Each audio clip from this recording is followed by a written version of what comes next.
same outcome, which is nothing is going to block RNA polymerase. Okay, turn off, yeah. I don't understand why it's doing that, but now it's back again. Okay, so I guess what it does is just the screen just shuts off, and I have to just periodically restart it. So I'm going to have a lot of those of you who are expecting my video to show up. There are going to be a lot of short videos, whereas I think we'll have an intact, nice one from one of your classmates.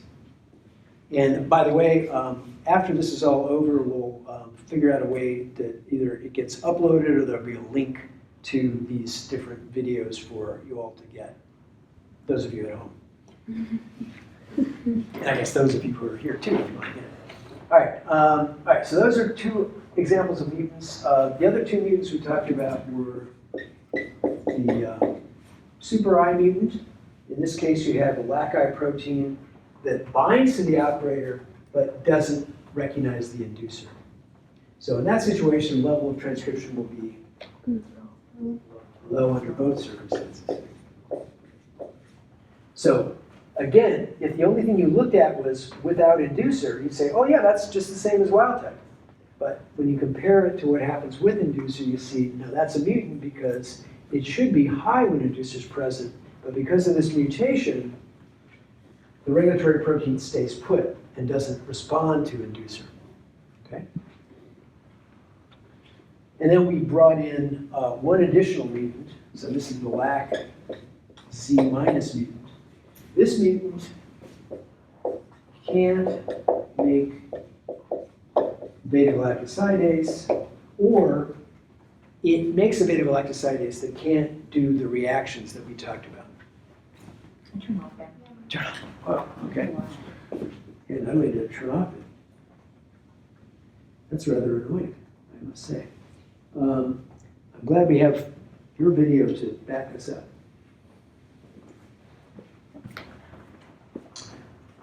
Okay, so this mutant doesn't make beta-galactosidase, or it makes a defective beta-galactosidase that can't catalyze the reactions it's supposed to. Okay. Now, in terms of transcription, should this have an effect on transcription or not? No. No, it shouldn't. But there are conditions where it might. Okay? So when inducer is present, when inducer is not there, the level of transcription should be low.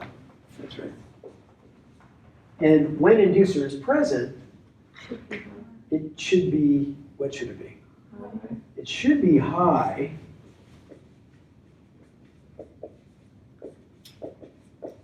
But it depends. Right? So it depends on what you give it. So, for example, if you give it lactose, will that work? No. So lactose won't work. Because this mutant can't do what? That's right. This mutant can't convert the lactose into allolactose. So that's going to be low if lactose is the inducer you provide. On the other hand, what if you provided allolactose? Yeah, allolactose would work.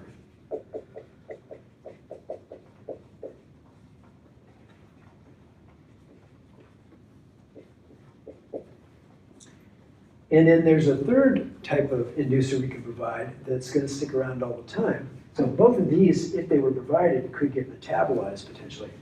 But for IPTG, would that work? Yeah, that should work. Okay, so does that make sense to everybody? Okay. Now, the place this gets complicated is when you think about how you're measuring levels of transcription. So if you're literally counting messenger RNAs, then you're going to get a very accurate measure, but it's also very tedious for you to do that. We don't want to add that tedium. But that would be a way to know what's going on. So you would see these differences depending upon which inducer you're providing. But if you're a little bit lazy like I am, and you use, I'm not sure what the purpose of this camera is at this point. I'm just going to leave it off, and we're going to assume that your recording is going to work. I hope. No pressure. Is it recording? Yeah. And other people have audio recordings? Yeah. Okay, good. All right. So assuming that's picked up, that's good. So if we were not counting messenger RNAs, but we were doing an indirect measure of transcription, we can measure levels of beta-galactosidase activity. So let's say we do that by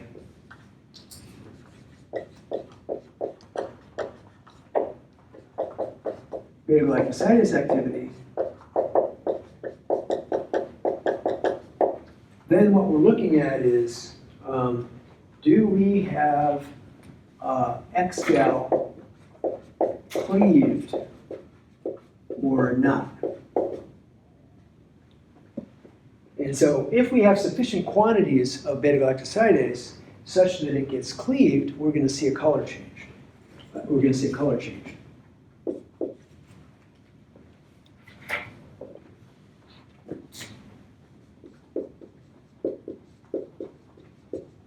If it's cleaved, then we're going to get blue-green.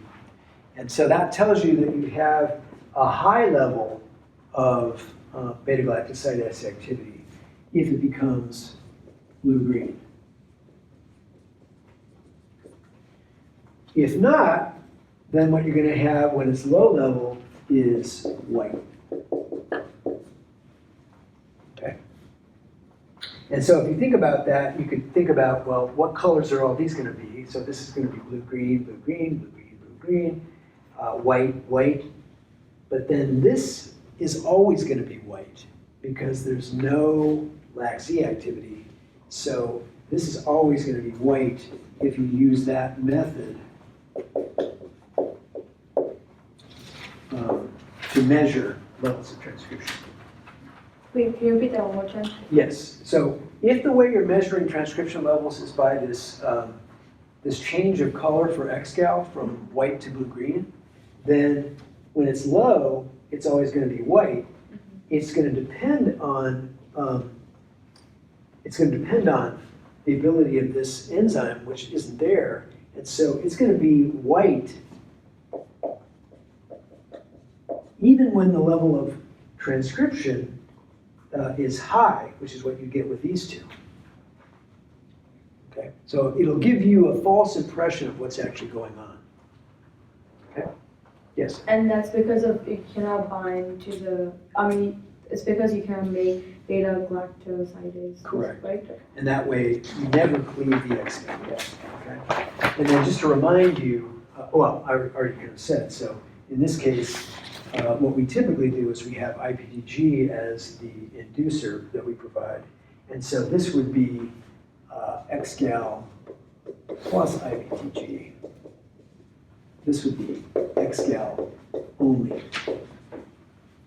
And that's the kind of experiment that you guys did in the lab where you had Petri dishes that had either X-gal alone or X-gal plus IPTG. And in looking at those two plates, you could predict whether or not you were working with a problem in the I gene or the operator versus, in this case, a problem with the I so that it bound and didn't release, or possibly LAC-Z minus. Okay, does that all make sense? Okay, now, the problem, of course, is you really want to be able to distinguish, once you've come to that conclusion that it could be I minus or OC, you want to be able to tell which one it is. And so that involves what we call partial diploids. Okay, so now we're talking about partial diploids.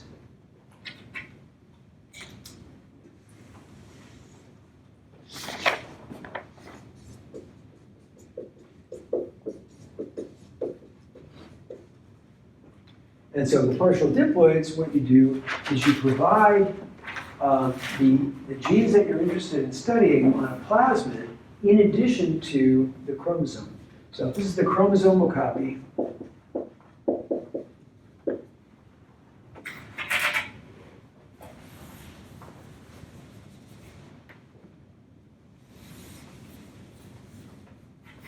So here's the chromosomal copy of those genes. And then on a plasmid, you provide additional genes of interest. So we're going to provide, say, the promoter for the I gene and the I gene, and maybe we'll just provide the promoter and operator in Z on this plasmid.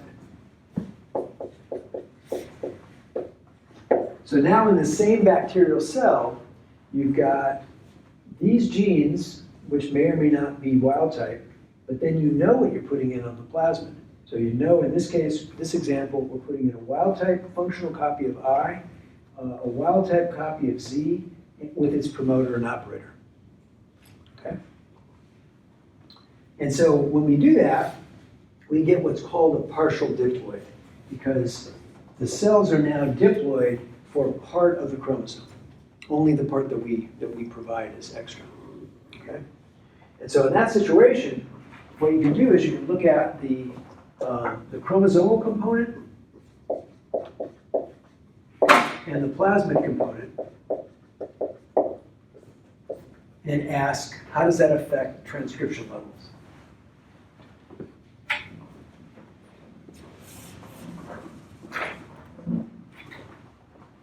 So, let's say that the mutation on the chromosome is I minus, and on the plasmid we provide a functional copy.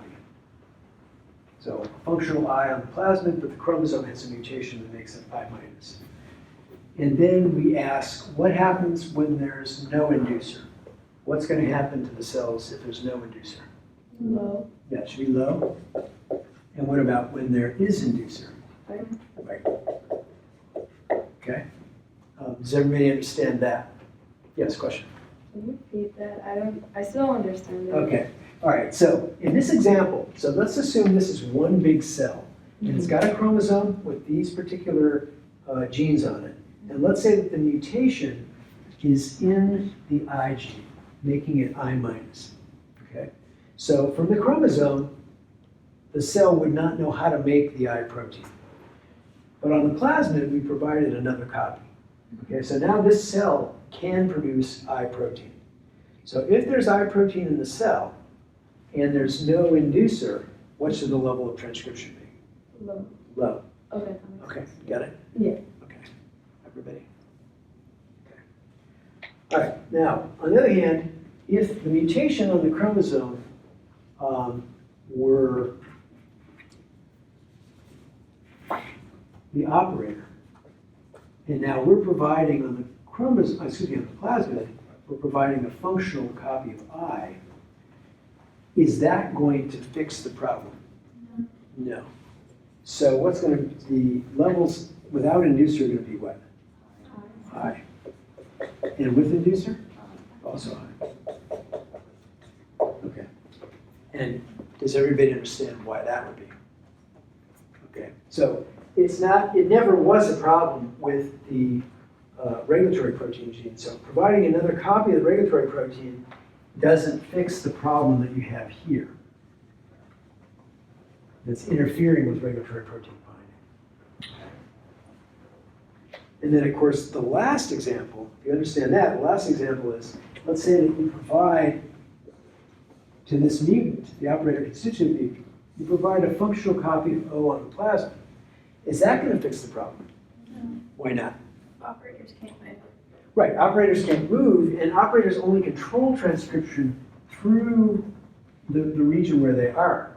So the regulation here can be affecting these genes, these copies of the genes, but not this one over here. Okay, and if this particular one is defective and regulatory protein doesn't bind, transcription of these genes will occur, even if regulatory protein binds to this one. Does that make sense? Do you look like you have a question? Yes. Okay. Kind of.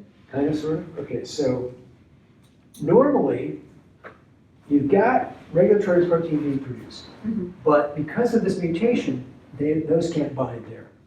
Now, let's say that they can bind here. Overall in the cell, is the level of transcription going to be low or high? High. Why? Because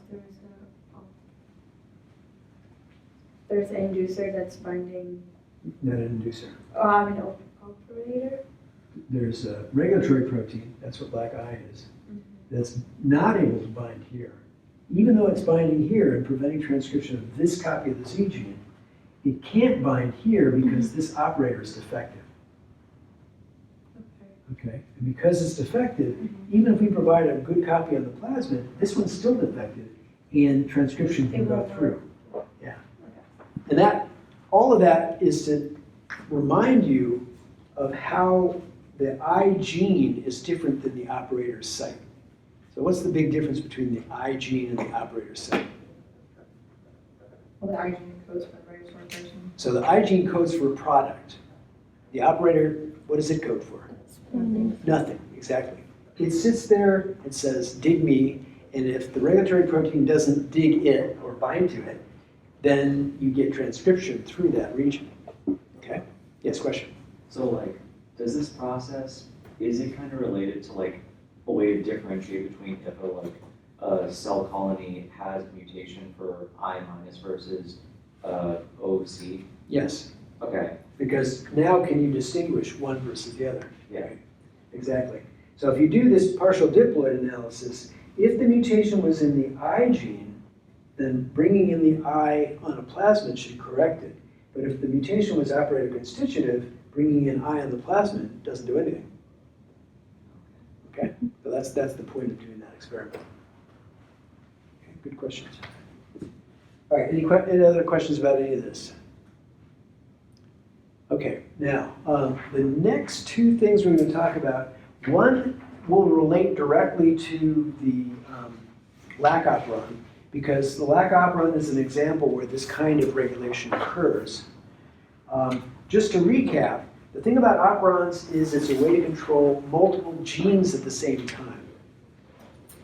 The next thing that we'll talk about is a system for regulating multiple operons at the same time. Okay? And that's called catabolite repression.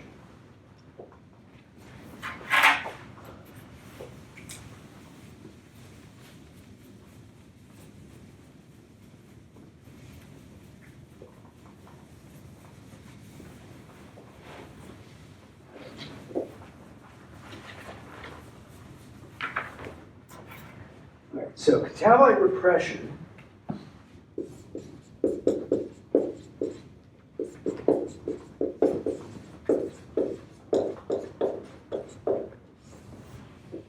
So I think in your book it suggests that a catabolite or product of a degradative pathway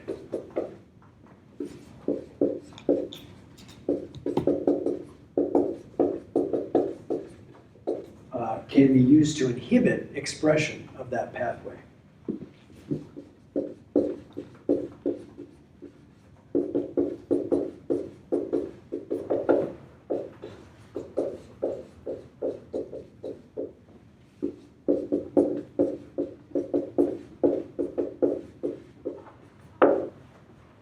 And so the catabolite that we're going to talk about is glucose. So glucose is a common catabolite of many different sugar breakdown pathways. So glucose is a common example.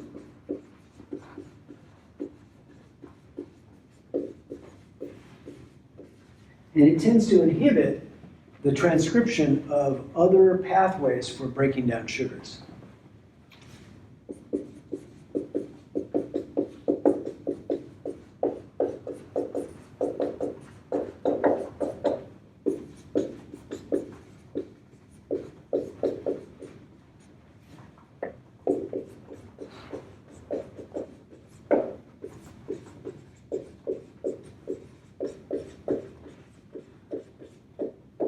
Now, does it make sense why glucose would want to block transcription of other sugar breakdown pathways? Why? Glucose is a simple sugar. Right, You don't want to have to break down complex sugars. if you've got an easier one to eat, right? So eat the sugar that's easiest for you to eat before you get into the more complex sugars. And so the fact that glucose is the sugar you want to eat first is now connected to the fact that when glucose is there, you can't express those other pathways. And the way that it does that is that there's an enzyme that's used to make a particular molecule needed for all of these pathways to be expressed. So there's an enzyme called adenylate cyclase.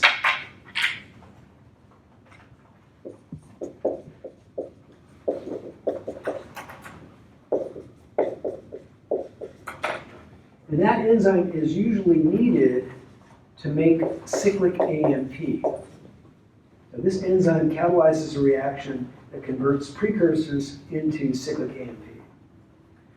And glucose blocks this conversion.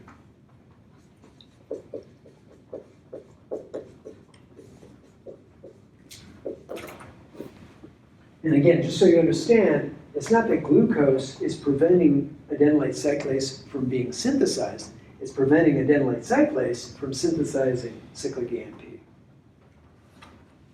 Okay? Now, why does that matter?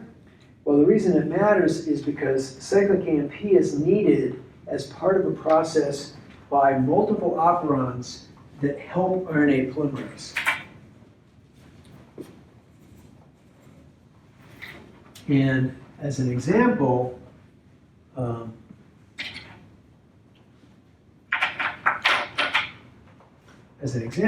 you have this site called the CAP site, which is the site where catabolite activator protein binds together with cyclic AMP.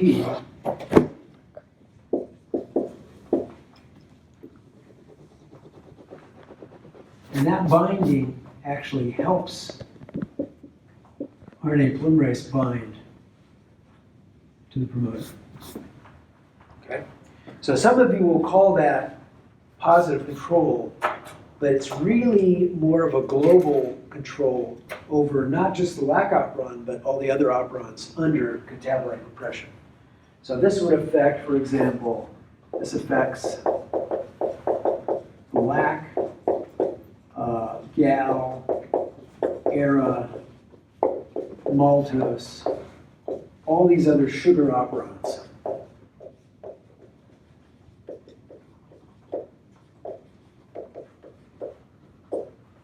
All at the same time. Okay? Questions about any of that? Yes?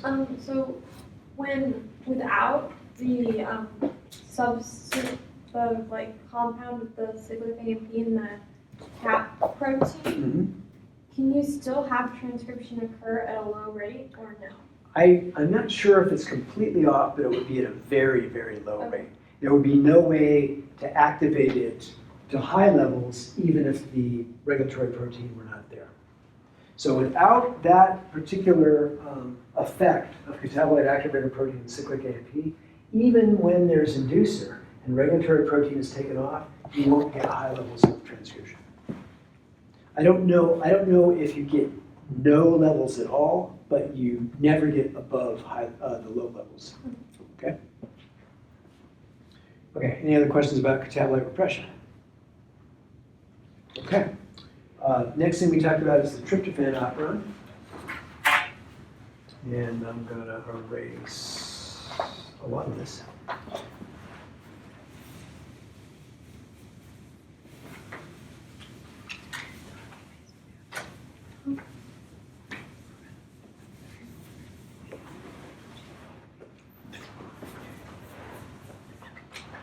All right, so the tryptophan operon is for the biosynthesis of tryptophan.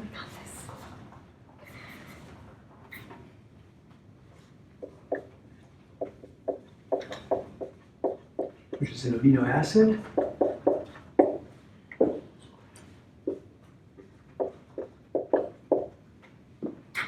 So this is going to be a synthetic operon, right?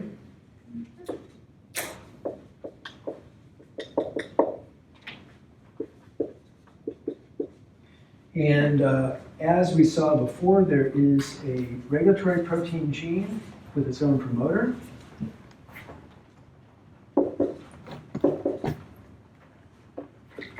And they actually are found at some distance from from the promoter operator region. So they're not right next to each other. But you also have the promoter operator region.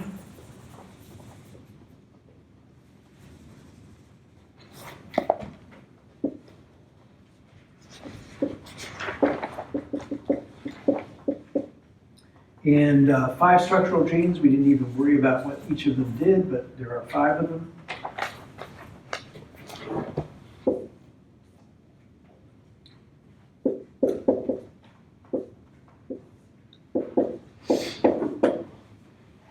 And then there's this region right here, which in the book I think they refer to as an attenuator, or leader.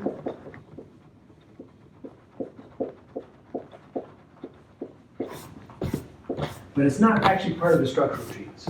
Okay? And also, this is not to scale. This region is a lot smaller than all of these different genes are. Okay?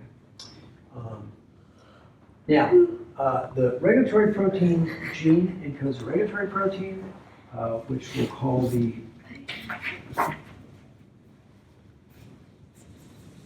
TRPR regulatory protein, which binds to the operator, but it can only do that in the presence of tryptophan, which is known as the inducer for this particular operant. Okay? So when those are together, that is what binds to the operator. And what's the effect of that binding? Sorry? It's going to block RNA polymerase. And so that is what type of control? Okay, so that's also negative control. Okay, and so this is an example where you can see that it doesn't matter whether it's a synthetic operon or a degradative operon, you can still, both of them, be under negative control. And the other thing that this shows you is that the inducer doesn't have to inhibit the regulatory protein. In this case, the inducer actually helps the regulatory protein. Okay? That's another take-home lesson, is that, again, the role of the inducer is to change the regulatory protein in the way that it would normally bind or not bind to the operator. Okay? Any questions about that? Okay, now, we already said that this affects a portion of the reduction in transcription. But in addition to that, so this particular control takes things from about 600 units down to 8 to 10 units.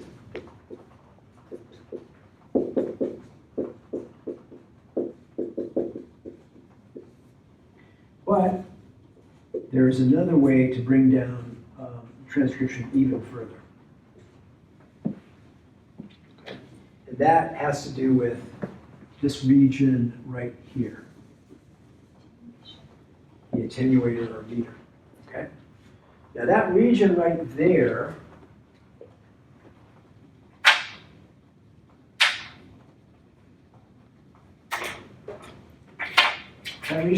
can be transcribed into a small piece of RNA. So this gets transcribed into an RNA which is 162 nucleotides in length.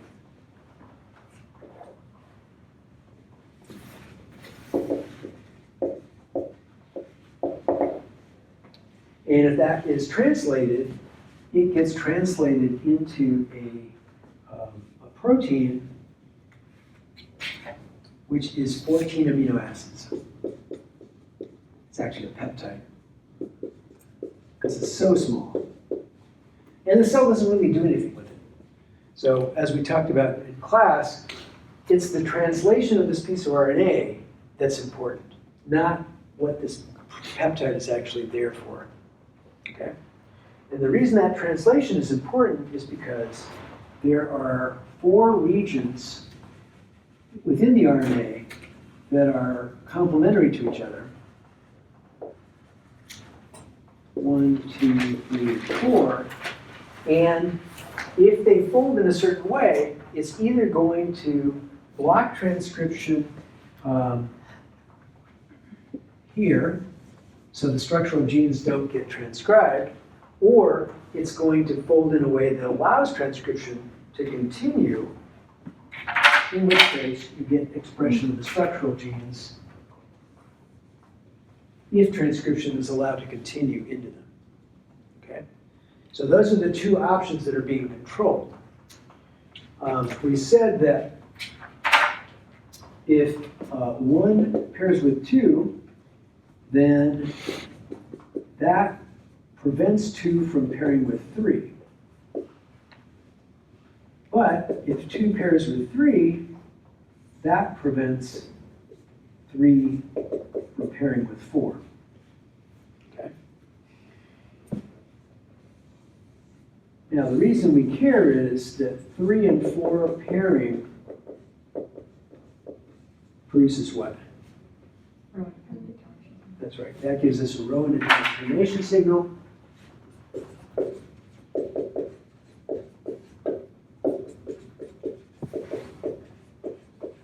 Which terminates what? Sorry? It does, yeah. So it terminates the transcription process. So in this, what you're trying to keep straight is what process is being affected. If this is produced, it stops transcription. And specifically, it stops transcription of the structural genes.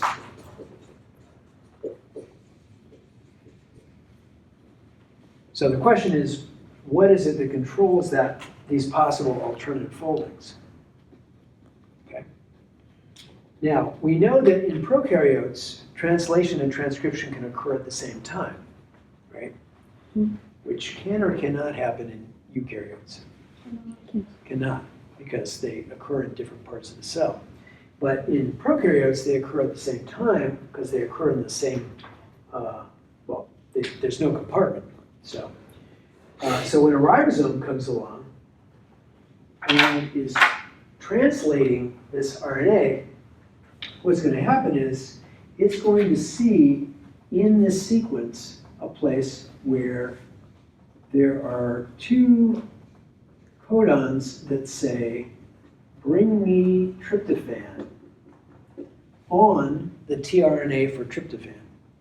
Okay?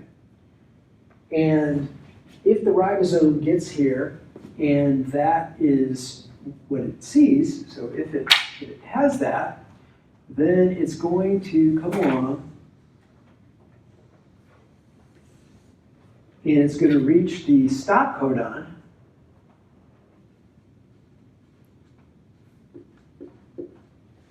And translation will stop right there, but because the ribosome is covering regions 1 and 2, then 2 and 3 can't pair, right? Because 1 is covered, so 1's definitely not pairing with anything. And now part of 2 is covered, so 1 and 2 can't pair. And that means also that 2 and 3 can't pair. And if 2 and 3 don't pair, then we're going to get termination of transcription so that the structural genes don't get transcribed. Now, when would this situation take place? That's right, we have high levels of tryptophan.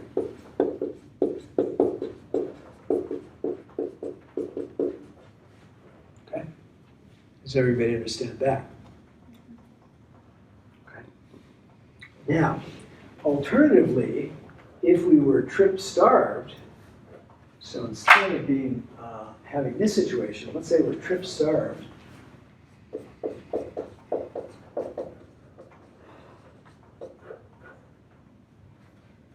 in that situation, you've got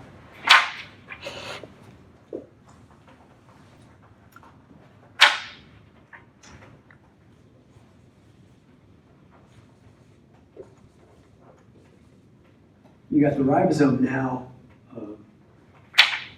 stalled here, waiting for those tryptophan codons have available the tryptophan that's needed coming in on the tRNA for tryptophan. So that's not going to happen. They're just going to stay right here. So this is 1. So now you've got 2 and 3, which are available to pair.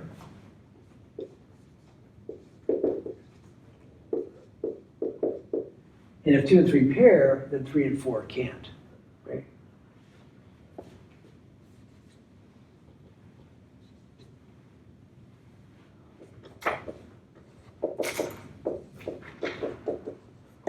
And the result is that transcription continues.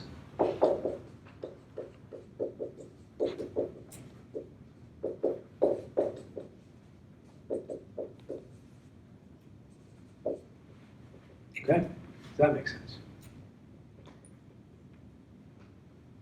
Okay. Questions about any of that? All right. Oh, actually, I have a quick question. Can you re-explain the 600 units, 8 to 10 units, 1 unit? Yeah, so if none of this negative effects are going on, then the full-on high-level expression of the tryptophan operon is 600 units. If negative control is exerted, it'll drop it down to here, but within this negative control part, it can fine-tune the level of transcription.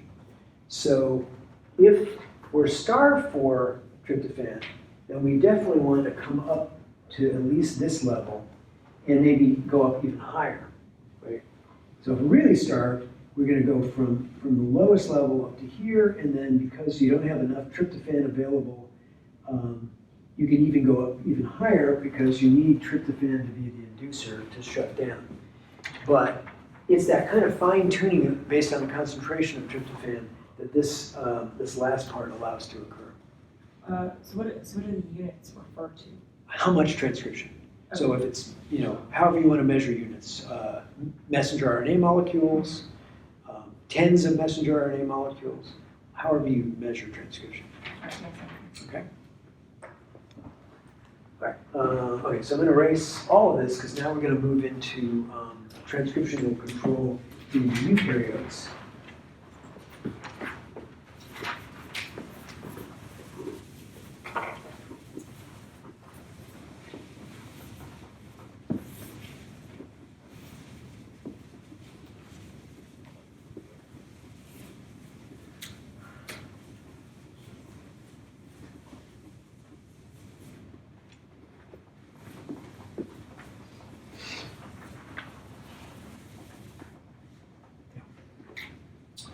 And so the big thing in eukaryotes is that you're going to have a basal level of transcription.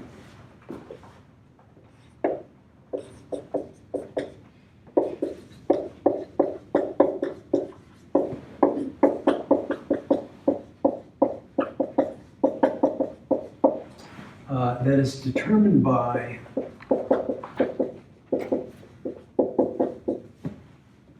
transcription factors and RNA polymerase at the promoter. Okay. So we talked about the fact that there are different kinds of promoters in eukaryotes because there are different kinds of RNA polymerases. Here, we're mainly focusing on controls that are exerted for messenger RNAs. So mainly here, we're talking about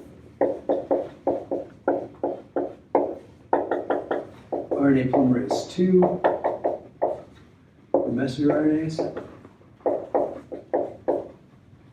And we said that there are different components of those promoters.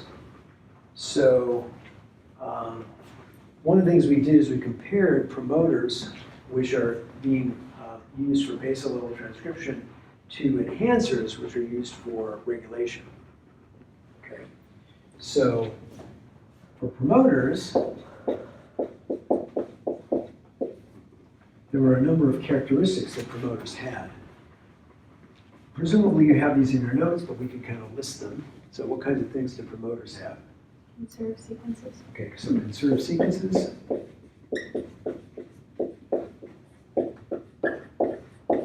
By the way, promoters are made out of DNA. DNA, okay? And what binds to these? All right, so transcription factors bind. And what else about the promoters? They have to be upstream. Okay, so they have to be upstream.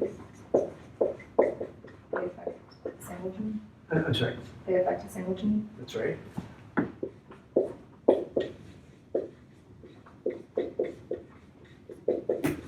Okay, what else?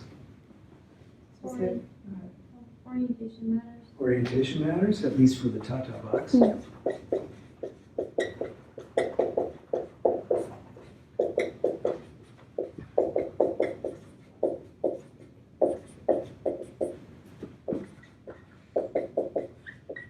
Okay, specific location or distance away from that single gene. okay, so specific location.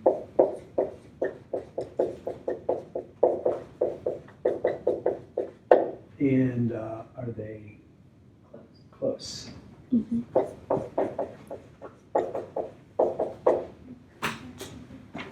Was there anything? Kozak sequence has to do with translation in eukaryotes. Okay. Yeah, not with the promoters.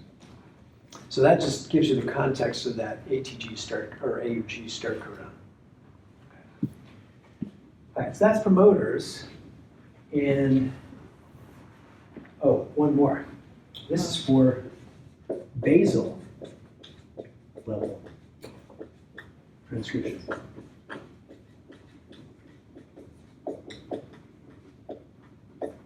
Okay. Enhancers are for regulation. Enhancers are made out of what kind of molecule? DNA. Also DNA. And we can just say that they're for regulated levels.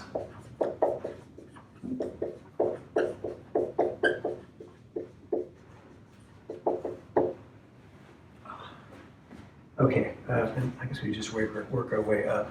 So are they necessarily close to the +1 start site?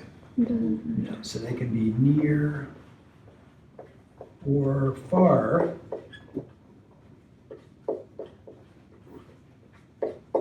Okay. Do they have a specific location? No.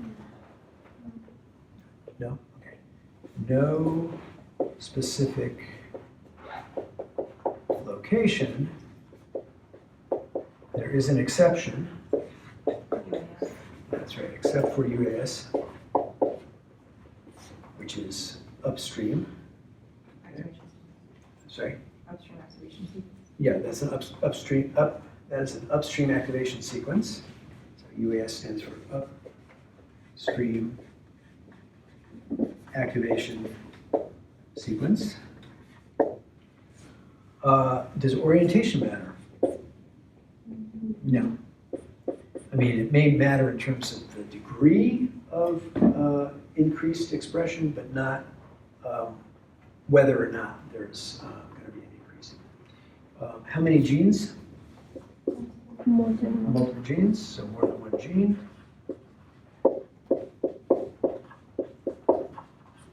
And it can be upstream, downstream, or within affected genes.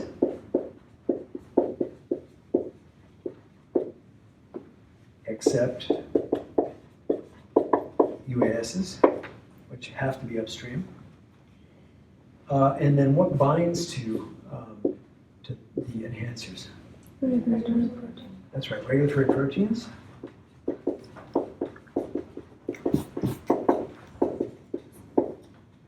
And are there conserved sequences? No. No. Except for UASs. So UASs violate three of the things that, I mean, actually no specific location. It's not that it has a specific location, it just has to be upstream. It has to be upstream and there is a conserved sequence. Okay. All right, any questions about any of that? Bless you. Again. Thank you. All right, now, the next thing we talked about was, so if you have these kinds of DNA sequences, you have proteins that bind them. So there are proteins that bind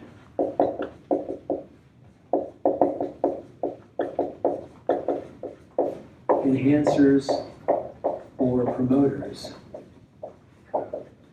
And so they must have certain components of those proteins to carry out those specific jobs.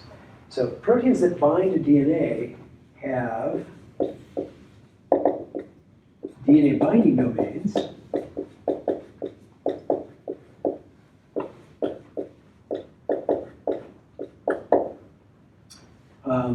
They also, it turns out, like to be social. So despite social distancing, they don't like to follow that rule. And so they have dimer-forming domains. We only talked about one kind, but there are others. And then they have transcriptional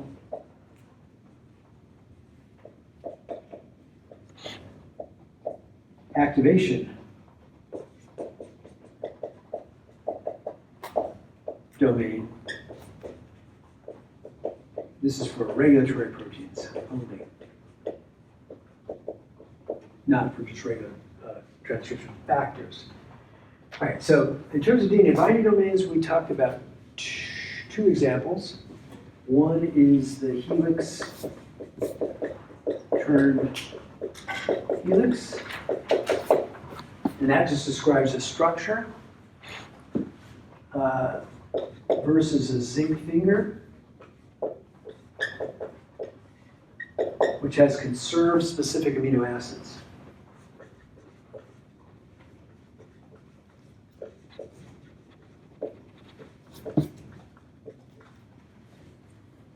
So you don't have to memorize the fact that there's the 2 cysteines and 2 histidines and all the other ones that we talked about, but you do have to remember that there are conserved amino acids in that structure that allow you to recognize that that's likely a zinc finger versus the helix turn helix, which is just the structure that seems to be conserved.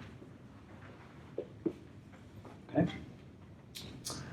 In terms of the dimer-forming domains, we talked about the leucine zipper, which can allow different molecules of the same protein to get together, or can allow molecules of different proteins to get together so long as they have that particular repeat of leucines. And again, this is called a leucine zipper. It allows proteins that bind to DNA to get together.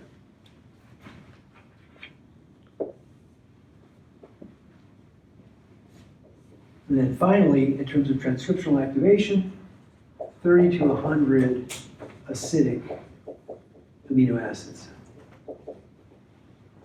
Okay? And again, these are just to give you an idea of how proteins that have to interact with these sequences can do that. Okay? Questions about any of that? Okay. Now, from here, we gave you 2 examples of how this kind of control could play out in eukaryotes. One of them is the galactose pathway.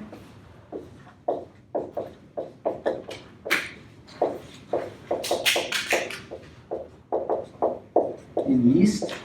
And yeast are what kind of organism? Say again? Yeah, I see that. Yeah, they're single-celled eukaryotes. Okay.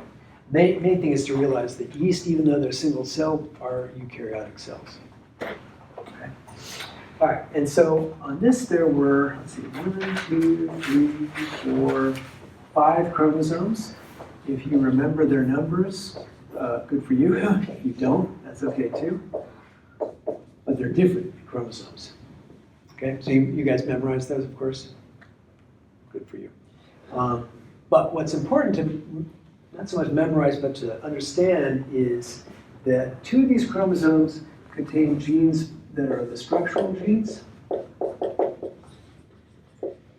And the other 3 are for regulation. Okay. And in terms of structural genes, you've got 3 structural genes on one chromosome, that first chromosome, and you've got 1 structural gene on the second chromosome, and then on each of the other chromosomes, you have a regulatory gene. So on this third chromosome, you've got the gene called Gal4. On this other chromosome here, you've got Gal80, and then on the last chromosome that's involved in regulation, you have Gal3.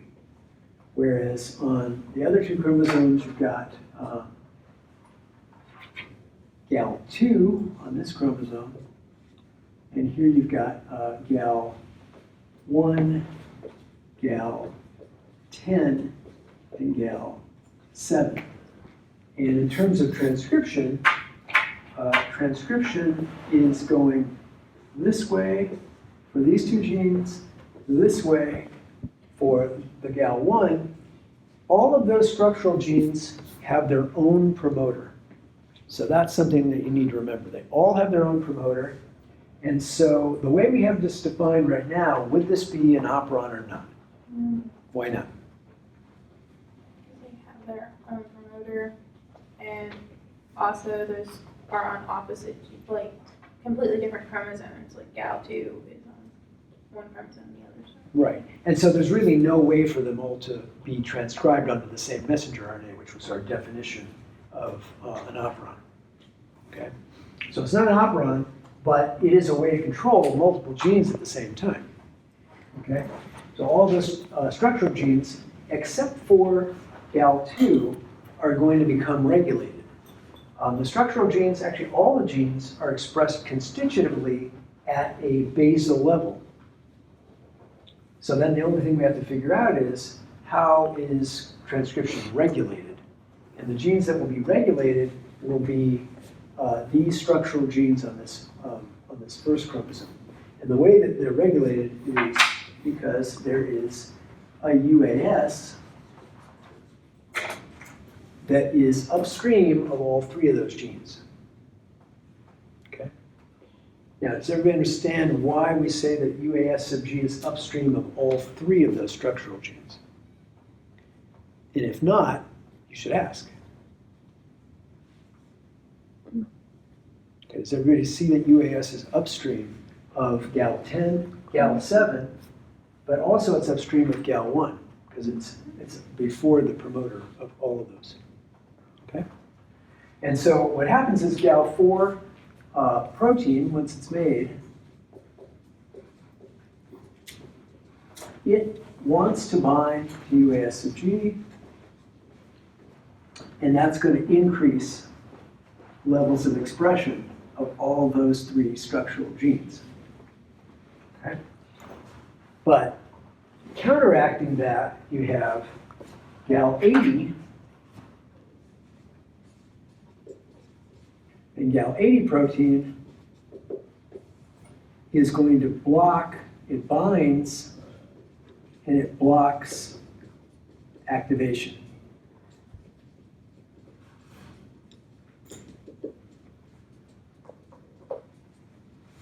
Okay. And if you were to see the domains of Gal4, you would see that Gal4 has actually has 2 transcriptional activation domains. And the reason that Gal80 is interfering with it is it binds to and covers one of those transcriptional activation domains. And that's why the Gal4 protein can't activate transcription if Gal80 is bound to it. Okay. Gal4 can still bind to the sequence, but it can't activate transcription because Gal80 is blocking that transcriptional activation domain. That makes sense? No, not really. Okay. One of the reasons we talk about these different domains is the different domains have different function, and they are somewhat independent of the other functions. So Gal4, its DNA binding domain allows it to bind to UAS sub G. But it also has a transcriptional activation domain for increasing transcription on those genes at the top, okay? When Gal80 protein binds to it, though, it actually covers up one of those transcriptional activation domains, and that prevents it from activating transcription when the two are bound. Okay, that makes sense? Okay. All right, now, we still have to bring this back to reality, and the reality is that you've got galactose outside the cell.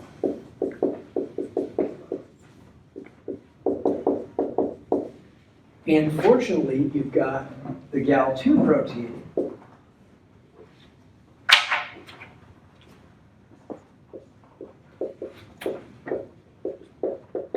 which is like a transporter. And that allows for galactose to get into the cell.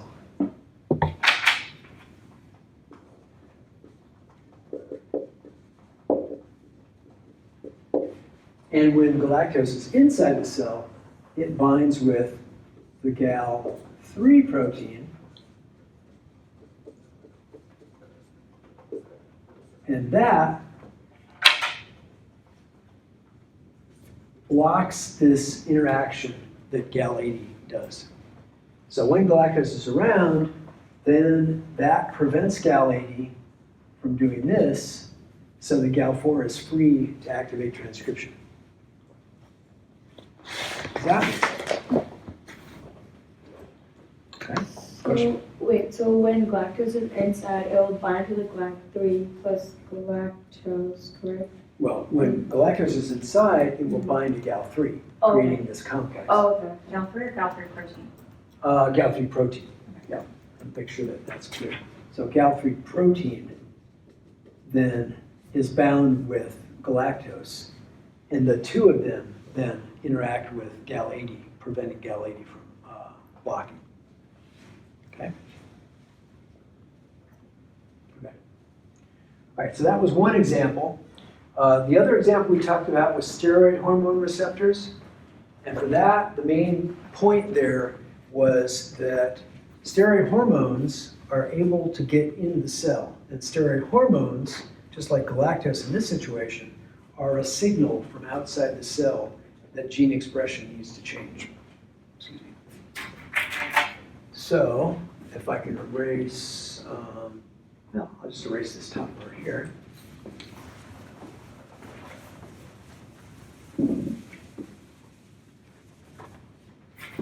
So if we have a steroid hormone receptor,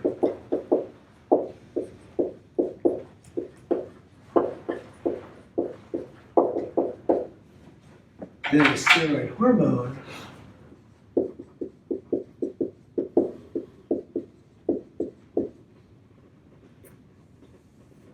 can come into the cell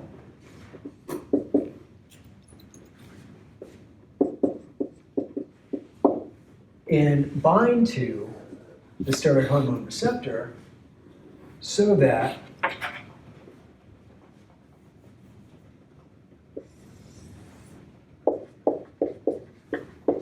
that complex now can enter the nucleus and bind to regions of chromosomes in the nucleus to control gene expression in the nucleus.